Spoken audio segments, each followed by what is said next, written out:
Science எக்ஸாம்ல சூப்பரா நம்ம படிச்சுட்டு போனாலும் நீ எப்படி படிச்ச எவ்வளோ ஹார்ட் ஒர்க் போட்ட அதெல்லாம் வந்து டீச்சர்ஸ்க்கு தெரியாது, கரெக்ட் பண்றவங்களுக்கு தெரியாது. நீ அந்த பேப்பர்ல எப்படி வந்து ஆன்சரை எழுதியிருக்க அதை வச்சுதான் அவங்க ஆன்சர் ஷீட்டை கரெக்ட் பண்ண போறாங்க, அந்த ஆன்சருக்கு மார்க் கொடுக்க போறாங்க. ஸோ உன்னோட அந்த 1 year ஆஃப் ஹார்ட் ஒர்க் உன்னோட அந்த 3 hours ஆன்சர் பேப்பர்ல தான் வந்து பிரதிபலிக்கும். It will be reflecting. So அந்த 3 hours உன்னோட பேப்பரை நீ ப்ராப்பரா ப்ரெசென்ட் பண்ணா மட்டும்தான் you can actually score very very good marks. So பசங்களா, நிறைய பசங்க என்கிட்ட கம்ப்ளைண்ட் பண்ணது, கமெண்ட் செக்ஷன்ல சொன்னது, நேரில் நான் போய் கேட்டப்ப சொன்னது என்னதுன்னா, மேம் நான் நல்லா தான் படிச்சுட்டு போறேன், நீங்க சொன்ன மாதிரி படிச்சுட்டு போறேன், நீங்க சொன்னது எல்லாமே புரியுது, பட் மேம் எனக்கு அடிச்சு போட்டுடுறாங்க என்னோட ஆன்சர் ஷீட்டை. எதனால மேம் அப்படி பண்றாங்கன்னு எனக்கு தெரியல, மார்க்கே போட மாட்டேங்கிறாங்க அப்படின்னு நிறைய பேர் என்கிட்ட சொல்லியிருக்கீங்க. ஸோ அதனாலதான் உங்ககிட்டயே நான் வந்து உங்களோட ஆன்சர் ஷீட்டை வந்து அனுப்ப சொல்லிடுறேன். அதுல one of the student, okay, I don't want to reveal the name, okay. So இந்த ஸ்டூடெண்ட் வந்து நல்லா ஸ்கோர் பண்ணியிருந்தாங்க ரிவிஷன் எக்ஸாம்ல. ஸோ எப்படி இவங்களுக்கு நல்ல மார்க் வந்திருக்கு, ஸோ உன்னோட ஆன்சர் ஷீட் எப்படி இருக்கணும் அப்படின்றது ஒரு எக்ஸாம்பிளா நீங்க இதுல இருந்து கத்துக்கலாம். ஸோ நீங்களுமே நீ இந்த சில மிஸ்டேக்ஸ்லாம் பண்ணிட்டு இருந்த அப்படின்னா அதை இப்பவே திருத்திக்கோங்க. பசங்களா, பேப்பர் பிரசன்டேஷன் தான் மேட்டரு, சரியா? ஸோ நீ என்னதான் சூப்பரா வந்து படிச்சிருந்தாலும் நீ 7 மார்க் கொஸ்டின்க்கு 7 மார்க் கரெக்டா கண்டென்ட் எழுதினாதான் தம்பி மார்க் போடுவாங்க. கீவேர்ட்ஸ் இருக்கா, டயக்ராம் இருக்கா, இதான் பார்ப்பாங்க.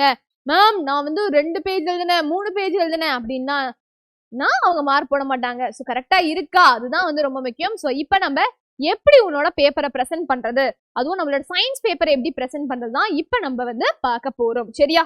ஸோ உன்னோட science paper presentation. So first part ஏல உன்னோட 1 marks இருக்கா? ஸோ பசங்களா, 1 marks எழுதுறப்ப so how the student has presented பாருங்க. நீ அந்த கொஸ்டின் நம்பரை கரெக்டா எழுதுங்க. ஃபர்ஸ்ட் ரோமன் நம்பரை கரெக்டா போட்டுட்டு கொஸ்டின் நம்பரை கரெக்டா எழுதுங்க. ஓகே, 1 2 3 போட்டுட்டு என்ன ஆப்ஷன் ABC அதையும் கிளியரா போடுங்க. அண்ட் நெக்ஸ்ட் உன்னோட ஆன்சரை எழுதணும், சரியா? நீ ஃபர்ஸ்ட் இவங்க வந்து அழகா லைனும் போட்டிருக்காங்க. So it is very clear. But ஆனா நீ லைன் போடலனாலும் பிரச்சனை இல்லை. இது உனக்கு கடைசியில லாஸ்ட்ல அந்த 3 ஹவர்ஸ்ல 2 hours 45 minutesல நீ மொத்தமா ஆன்சர் பேப்பரே முடிச்சிருக்கணும். லாஸ்ட் 15 minutes உனக்கு டைம் இருந்துச்சு அப்படின்னா நீ செக் பண்ணிட்டு அந்த டைம்ல நீ என்ன பண்ணலாம், நீ இங்க லைன் போட்டுக்கலாம் வேணும்னா, சரியா? ஸோ எவ்வளவு கிளியரா வந்து எழுதியிருக்காங்க பாருங்க. ஸோ ஒவ்வொரு ஆன்சரையுமே நீ கிளியரா எழுதணும். ஒவ்வொரு கொஸ்டினுக்கு ஒவ்வொரு ஆன்சருக்கு நடுவுல கேப் வந்து கரெக்டா இருக்கணும். அப்பதான் வந்து டீச்சர்ஸ்க்கு தெரியும் இது ரெண்டுமே வந்து வேற வேற ஆன்சர்னு சொல்லிட்டு. ஓகே, ஸோ கரெக்டா கிளியரா வந்து ஒவ்வொரு ஆன்சரையுமே எழுதுங்க. அண்ட் ஒவ்வொரு லெட்டர்ஸுமே வந்து கிளியரா இருக்கணும், சரியா? ஆப்ஷன்ஸும் கிளியரா இருக்கணும். எல்லா நம்பர்ஸுமே கரெக்டா நான் வந்து போட்டிருக்கேனா அப்படின்னு வந்து நீ வந்து செக் பண்ணிக்கோ. அப்பப்பயே நீ செக் பண்ணிட்டனா இன்னுமே வந்து கொஞ்சம் வந்து ஈஸியான ஒர்க். ஓகே, நீ வந்து நான் எதையோ யோசிச்சுட்டு ஆன்சர் எழுதுறேன் அப்படின்னு நீ விட்டுட்டனா நீ வந்து கொஸ்டின் நம்பர்லாம் கரெக்டா போட மாட்டேன். ஸோ அந்த செக்ஷன் முடிஞ்சோடனே எல்லாமே நான் கரெக்டா எதுவும் விடலையா அப்படின்னு சொல்லிட்டு நீ செக் பண்ணிக்கணும், சரியா? ஸோ அந்த செக்ஷன் முடிஞ்சோடனே ஃபுல்லா கேப் விட்டுடுங்க. ஓகே, அங்க கீழே இங்க கேப் இருக்குன்னு சொல்லிட்டு அப்படியே விட்டுறக்கூடாது, அப்படியே வந்து இங்கேயே ஸ்டார்ட் பண்ணிடக்கூடாது. ஸோ இங்க நீங்க கேப் விடணும். நான் ஆல்ரெடி சொன்ன மாதிரி எப்பயுமே ஆன்சர் ஷீட்டுக்கு கீழே, ஆன்சர் ஷீட் கீழே உனக்கு கொஞ்சம் கேப் இருக்கணும். அடியில இது வரைக்கும் எழுதாதீங்க. சம்டைம்ஸ் டிஜிட்டல் கரெக்ஷன் இருந்துச்சுன்னா, okay, if it is there, உனக்கு ஸ்கேன் பண்றப்ப இந்த சைட்லலாம் வந்து ஸ்கேன் ஆகுறது ரொம்ப கஷ்டம். ஸோ அதனால இங்க எழுதுன அப்படின்னா அந்த லெட்டர்ஸ்லாம் அங்கே மறைஞ்சு போயிடும். ஸோ அதனால நீங்க என்ன பண்ணுங்க, முடிஞ்ச அளவுக்கு இங்கே ஸ்டாப் பண்ணிடுங்க, சரியா? அண்ட் நெக்ஸ்ட் நம்மளோட part B. Okay, so ma'am போய் யூஸ்வலா எழுதாதீங்க. ஸோ நீங்க கொஞ்சம் வந்து கீழே எழுதலாம். Okay, so you can start from here. Okay, இங்க இருந்து நீ ஸ்டார்ட் பண்ணலாம். அண்ட் ரோமன் நியூமரல் போட்டுட்டு எந்த கொஸ்டினுக்கு ஆன்சர் எழுதுற அந்த கொஸ்டின் நம்பரை கரெக்டா போட்டுடுங்க அந்த மார்ஜினுக்கு அந்த சைடு. அப்புறம் you can write the answers. Okay, so எப்பயுமே நான் சொன்ன மாதிரி திஸ் இஸ் பயாலஜி இல்லையா, இது நம்மளோட ப்ரீடிங் அண்ட் பயோடெக்னாலஜி கொஸ்டின், அந்த ஆன்சர் இல்லையா? ஸோ எப்படி எழுதியிருக்காங்க பாருங்க. நான் ஆல்ரெடி சொன்ன மாதிரி நீங்க என்ன பண்ணலாம், அழகா பாயிண்டா எழுதலாம். அண்ட் இவங்க இதுல அண்டர்லைன் பண்ணல, பட் உனக்கு லாஸ்ட் 15 minutesல இஃப் யூ ஹேவ் டைம் நீ கீவேர்ட்ஸ் என்ன பண்ணலாம், பென்சில் வச்சு அண்டர்லைன் பண்ணலாம். அப்படி இல்லைனாலும் ஓகே, பட் கிளியரா நீ எழுதியிருந்தாலும் ஓகே, சரியா? அண்ட் இங்க பாருங்க, தப்பு பண்ணியிருந்தாலுமே இங்க 2 தடவை இட்டு போட்டிருக்காங்க. ஆனா அந்த இட்டு வந்து அடிச்சிருக்காங்க, ஒரே ஒரு ஸ்ட்ரைக் தான் அடிச்சிருக்காங்க. இந்த மாதிரிதான் நீ தப்பு பண்ணியிருந்தாலும் போட்டு அங்க போட்டு டப டப டபன்னு அடிச்சிட்டு இருக்காது. ஒரே ஒரு ஸ்ட்ரைக் மட்டும் போதும், ஒரே ஒரு லைன் மட்டும் போதும், சரியா? ஸோ இந்த மாதிரி தான் நீ வந்து தப்பெல்லாம் வந்து கரெக்ட் பண்ணிக்கணும், சரியா? அண்ட் அதே மாதிரி பாருங்க ஒரு கொஸ்டினுக்கும் அடுத்த கொஸ்டினுக்கும் you should leave some gap. இன்னும் கூட நீ கொஞ்சம் கேப் விட்டுக்கலாம். இந்த கேப் தான் உனக்கு போதும் இல்லை, இன்னும் கூட நீங்க வந்து என்ன பண்ணிக்கலாம், கொஞ்சம் கேப் விட்டு நீ அடுத்த கொஸ்டின் வந்து அடுத்த ஆன்சருக்கு போலாம். ஓகே, ஸோ அவங்க லைனும் போட்டிருக்காங்க. ஸோ நீங்களும் லைன் போட்டுக்கலாம். சரி, ஆனா அதை நீ உட்காந்து கொஸ்டின் எழுதிட்டு கீவேர்ட்ஸ் உட்காந்து பென்சிலால் அண்டர்லைன் பண்ணிட்டு அப்புறம் அங்கேயே லைன் போட்டுட்டு இருக்காத, டைம் போயிடும். இதெல்லாம் நீ எப்போ பண்ணணும், கடைசி 15 மினிட்ஸ்ல பண்ணணும். சரியா, அடுத்த கொஸ்டின் அதே மாதிரி தான் போயிருக்காங்க. ஸோ இங்க அடுத்த கொஸ்டின் வித் சைட் ஹெட்டிங் வேணும்னா சைட் ஹெட்டிங், ஆனா இங்க இவங்க பேராகிராஃப் எழுதிருக்காங்க. But you can also right in points. முடிஞ்ச அளவுக்கு நான் சொல்றது என்னதுன்னா பாயிண்டா எழுதுங்க, அப்போ உனக்கு மார்க் நல்லா வரும். சரியா, அண்ட் அதே மாதிரி நீங்க இந்த சயின்டிஸ்ட் நேம்லாம் எழுதுறப்ப கரெக்டா கேபிட்டல் லெட்டர்ல எழுதுங்க, அதுவுமே ரொம்ப இம்பார்ட்டன்ட். ஓகே, ஸோ ரொம்ப கிளியரா இருக்கிறதுனாலதான் அழகா டீச்சர் என்ன பண்ணிருக்காங்க, மார்க் உனக்கு போட்டிருக்காங்க. ஓகே, ஸோ ஒவ்வொரு கொஸ்டினுக்கு அதுக்கப்புறமே உனக்கு நிறைய கேப் விடணும்.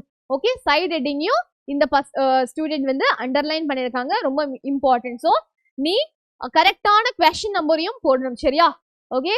ஸோ இங்க பாருங்க நம்ம கீழே எழுதியிருக்கோம். ஸோ ஸ்கேன் பண்றப்ப இதுவே நான் ஸ்கேன் பண்ணதான். ஸோ இது எனக்கு என்ன ஆயிருக்கு, இது வந்து எனக்கு இல்ல, கீழே வந்து எனக்கு வந்து அந்த லெட்டர்ஸ் மறைஞ்சு போயிருக்கு. ஸோ நீ என்ன பண்ணணும், இந்த கீழே நிறைய கேப் விட்டு அதுக்கப்புறம் அடுத்த பேப்பர்ல நீங்க வந்து எழுத ஆரம்பிங்க. சரியா, ஸோ எல்லாமே கிளியரா எழுதியிருக்காங்க. ஓகே, ஸோ ரொம்ப வந்து என்ன கன்ஃபியூஷன் இல்லை, அந்த மாதிரி கிளியரா இருந்ததுனாவே டீச்சர்ஸ்க்கு தெரியும், ஓகே இந்த பொண்ணு நல்லா படிச்சிருக்கான், ஆன்சர் தெரிஞ்சிருக்குன்னு சொல்லிட்டு.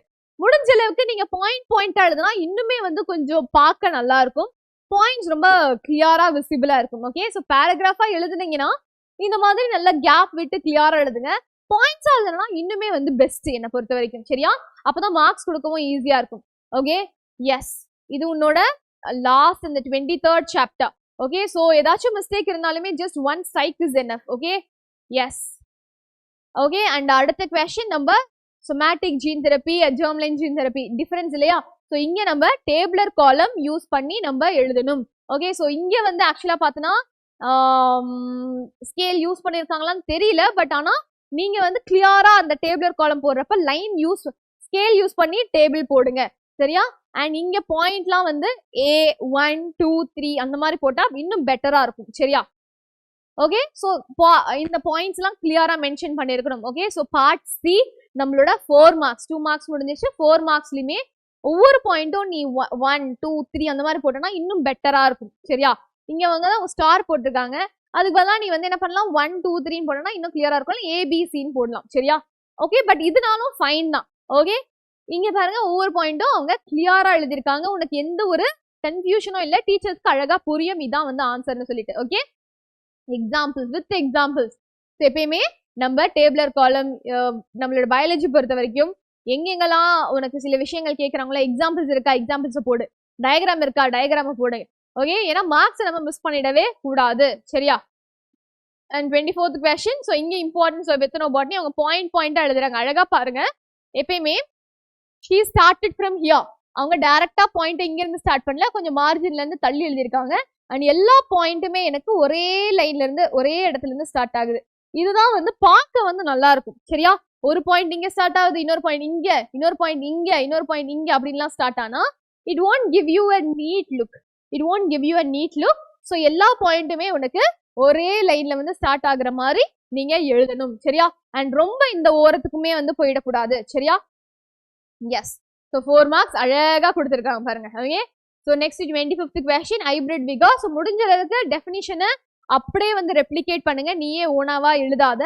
முடிஞ்ச அளவுக்கு எங்கெங்க ஓனா எழுதுற மாதிரி சான்சஸ் இருக்கும் அங்க மட்டும் எழுதுங்க. நியூட்டன் ஃபர்ஸ்ட் லா செகண்ட் லாலாம் ஓனா எழுதுறேன் அப்படின்னு நீ ஓனா எழுதுனா அங்க வந்து நீ நினைச்சு ஒன்று எழுதுவ, பட் ஆனா அது ப்ராப்பரா கன்வே ஆகாது. ஸோ எக்ஸாக்ட் கீவேர்ட்ஸ் போட்டு நீ எக்ஸாக்டா அதையே வந்து லாஸ் டெஃபினிஷன்ஸ்லாம் எழுதணும். சரியா, ஸோ இங்க next effects of hybrid vigour. So அதுவுமே கிளியரா பாயிண்டா எழுதிருக்காங்க. சரியா, ஸோ இங்க நான் சொன்ன மாதிரி ஒவ்வொரு வார்த்தைக்குமே உனக்கு வந்து ஸ்பேஸ் இருக்கு, ஒவ்வொரு பாயிண்ட்டுக்கும் ஒரு குட்டி ஸ்பேஸ் இருக்கு.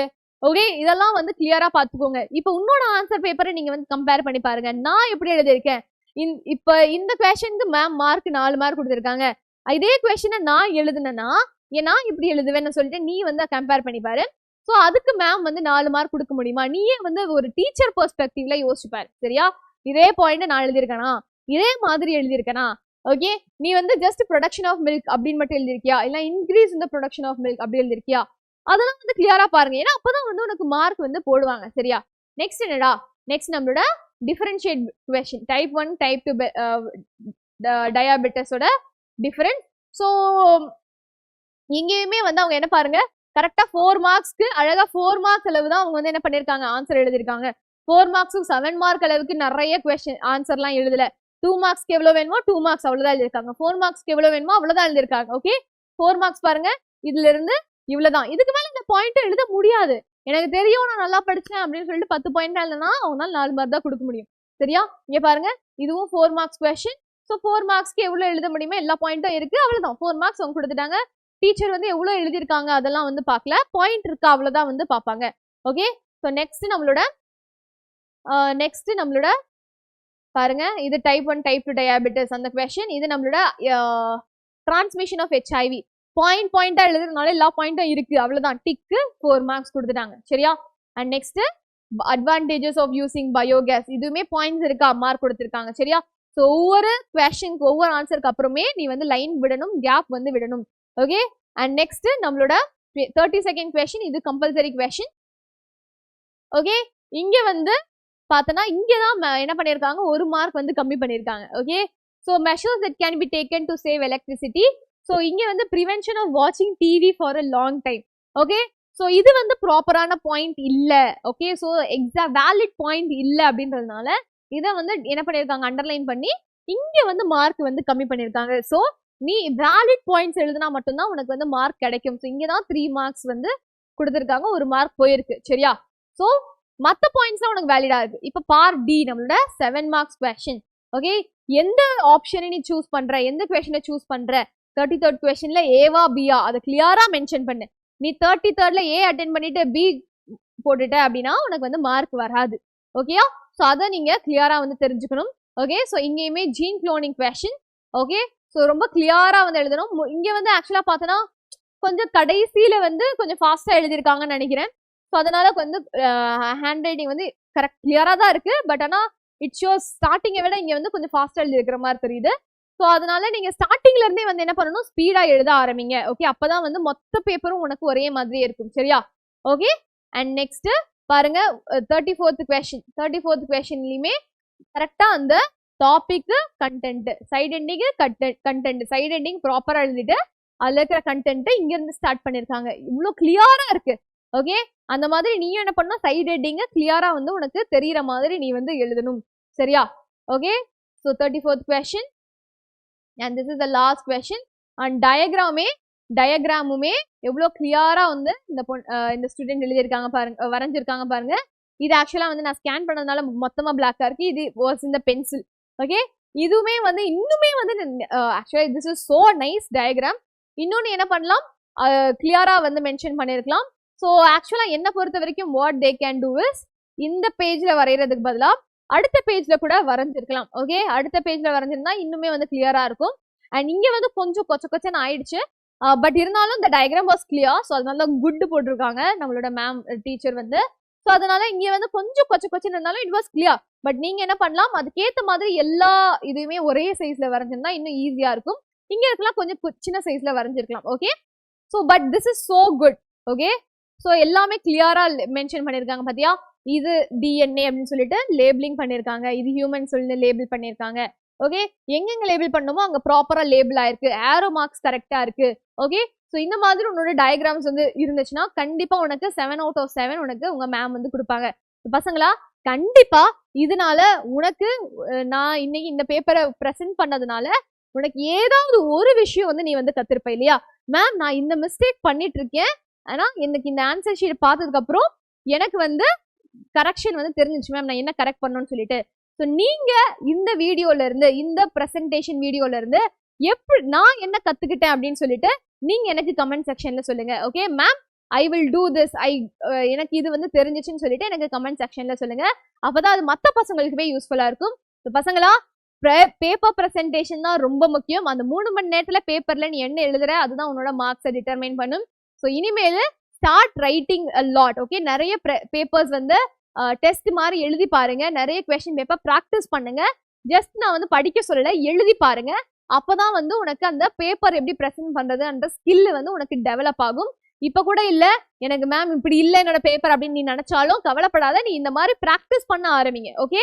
அண்ட் பசங்களா பென் எந்த பென் யூஸ் பண்ற அதுவுமே ரொம்ப முக்கியம். எந்த பென்ல நீ பேப்பர்ல எழுத போறியோ அது இப்பவே வந்து அந்த பெண்ணை யூஸ் பண்ண ஆரம்பிச்சிருங்க. சரியா? அண்ட் பென்னு, பேப்பரு, அப்புறம் பென்சிலு, ஸ்கேல் இதெல்லாம் வந்து மேண்டட்ரி. இதெல்லாம் வந்து பக்காவா எடுத்து வச்சுக்கோங்க இப்போ எக்ஸாம்க்கு. Okay. All the very best. And நீ இந்த வீடியோல இருந்து என்ன மிஸ்டேக் வந்து நீ பண்ணிட்டு இருந்த அண்ட் என்ன கரெக்ஷன் நீ பண்ண போறன்னு எனக்கு கமெண்ட் செக்ஷன்ல சொல்லுங்க. All the very best.